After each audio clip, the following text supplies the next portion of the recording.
morning, White Sox fans. This is your Sox Machine White Sox wake-up call for Thursday, August 17th, 2023. Happy National Thrift Shop Day. I'm Bennett Carroll. Last night, the Chicago White Sox fell 4-3 to the crosstown Chicago Cubs, losing possession of the Crosstown Cup for the first time since 2020. Also their first loss at Wrigley since 2020. The Sox stepped in to face Javier Assad, who had the upper hand early, as he got a Tim Anderson groundout, an Andrew Benintendi lineout, and a Luis Robert groundout to quiet the Sox in the first. Mike Clevinger danced with the Cubs a little more early as he gave up the dreaded leadoff walk to Mike Tauchman and hit Nico Horner with a pitch to put 2 on and no out. Ian Happ stepped in, but Clevinger got him to ground out before striking out Cody Bellinger and Dansby Swanson to end the first. You guys ready for a speed round? Top 2, ground out, strikeout, line out. Bottom 2, strikeout, pop out, fly out. Top 3, ground out, ground out, ground out. Bottom 3, strikeout, fly out, fly out. Okay, let's get back to normal though. After a Tim Anderson strikeout, which, if you want to do the math, was the 16th straight batter retired between the two teams, Andrew Benintendi singled to center. Luis Robert followed with a single of his own to left, and after an error by Ian Happ, the Sox ended up with runners on second and third. Assad leaned in to face Yoan Moncada under a lot of pressure and threw one in the dirt. It skittered away, and Andrew Benintendi came hustling in to score and make it 1-0 Sox.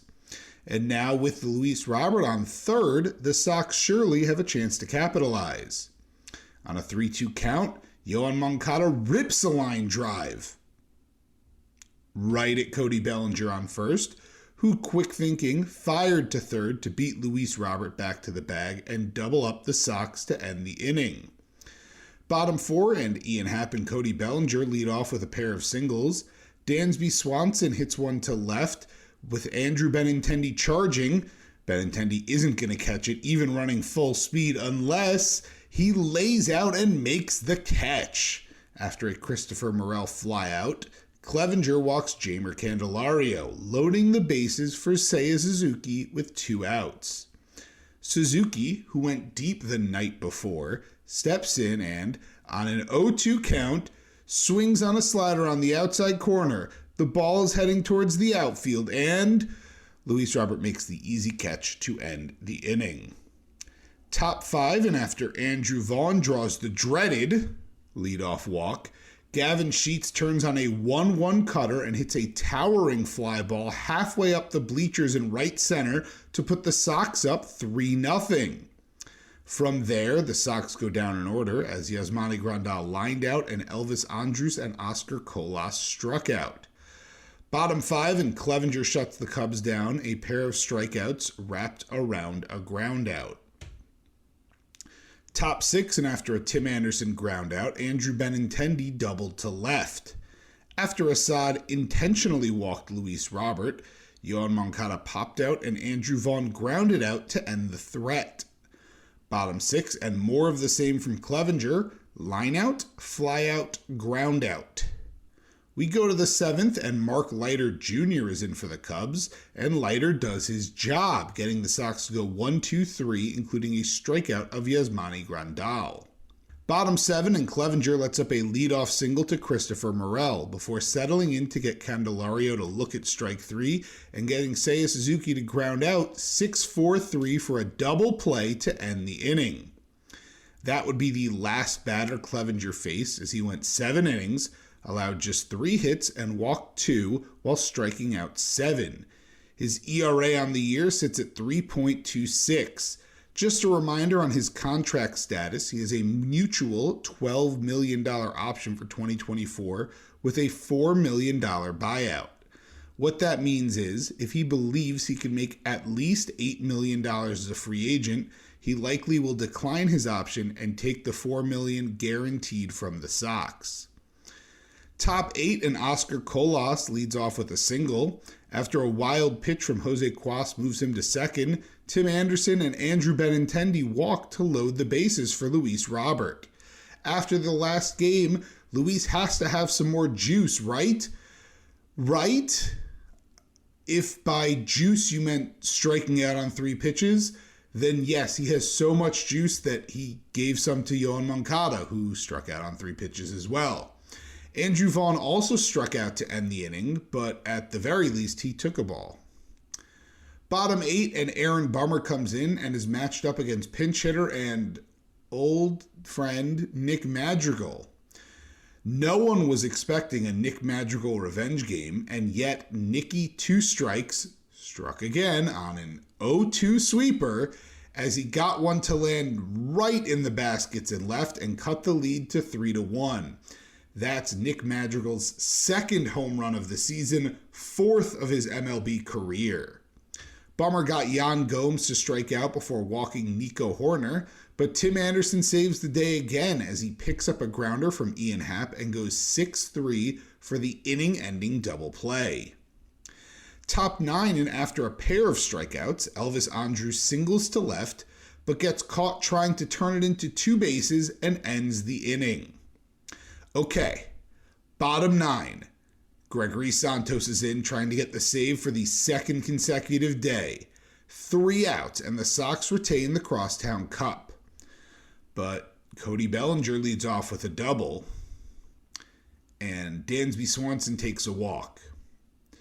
Christopher Morel steps in as the go-ahead run, and on a 1-2 count, he gets a 99-mile-per-hour sinker, middle, and crushes it to right center. A walk-off home run for the Cubs, and the Sox lose 4-3. Some notes from the box score: Andrew Benintendi was the only Sox hitter with multiple hits. Benintendi and Sheets were the only Sox hitters with extra base hits. Andrew Vaughn and Yasmani Grandal each had a pair of strikeouts. In other White Sox news, Kylie McDaniel, a writer for ESPN, ranked his top 50 MLB prospects, with White Sox prospect Colson Montgomery being ranked number 2 across the entire sport. The White Sox now sit at 48-73 on the year. There's no I in team, but there is one in Indeed, and that's the hiring platform that you need to build yours. When you're hiring, you need Indeed. Instead of spending hours on multiple job sites searching for candidates with the right skills, Indeed's a powerful hiring platform that can help you do it all. One of the things I love about Indeed is that it makes hiring all in one place so easy because Indeed does the hard work for you. They show you the candidates whose resumes on Indeed fit your description immediately after you post so you can hire faster. Join more than 3 million businesses worldwide that use Indeed to hire great talent fast. Start hiring now with a $75 sponsored job credit to upgrade your job post at Indeed.com/Blue Wire Sports. Offer good for a limited time. Claim your $75 credit now at Indeed.com/Blue Wire Sports. That's Indeed.com/Blue Wire Sports, and support the show by saying that you heard it on this podcast. Indeed.com/Blue Wire Sports. Terms and conditions apply. Need to hire? You need Indeed. In the minors, the Knights fell 7-5 to the Nashville Sounds. Yolbert Sanchez went deep, and Nate Mondu had a 3-hit night. Eric Gonzalez, Tyler Neslony, and Adam Hazley each had 2-hit nights as well.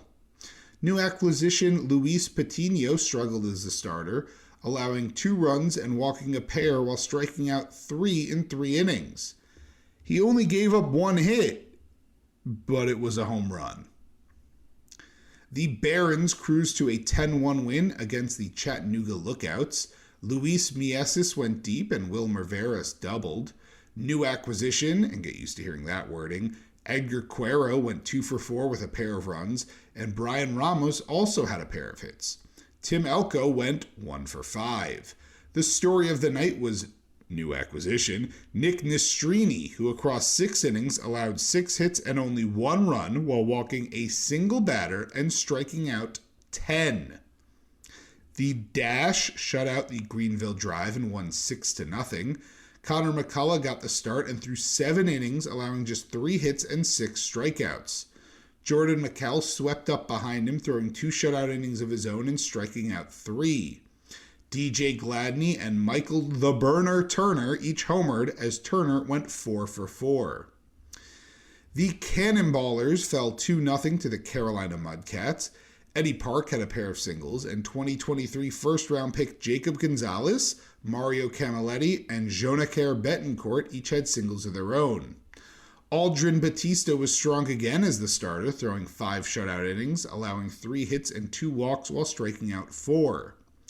Between the Arizona Complex League and Low A, the 20-year-old Batista is 3-1 with a 3.31 ERA, with 64 strikeouts over 49 innings in his first season stateside. That will do it for this White Sox wake-up call. Subscribe to the Sox Machine podcast wherever you listen to podcasts. Also subscribe to our YouTube channel at youtube.com/SoxMachine. If you enjoy your work and want to support, you can visit patreon.com/SoxMachine, as we have several different tiers of support starting at just $2 a month for exclusive content, ad-free podcast and website, and first crack at our new swag. Enjoy your Thursday, and go White Sox!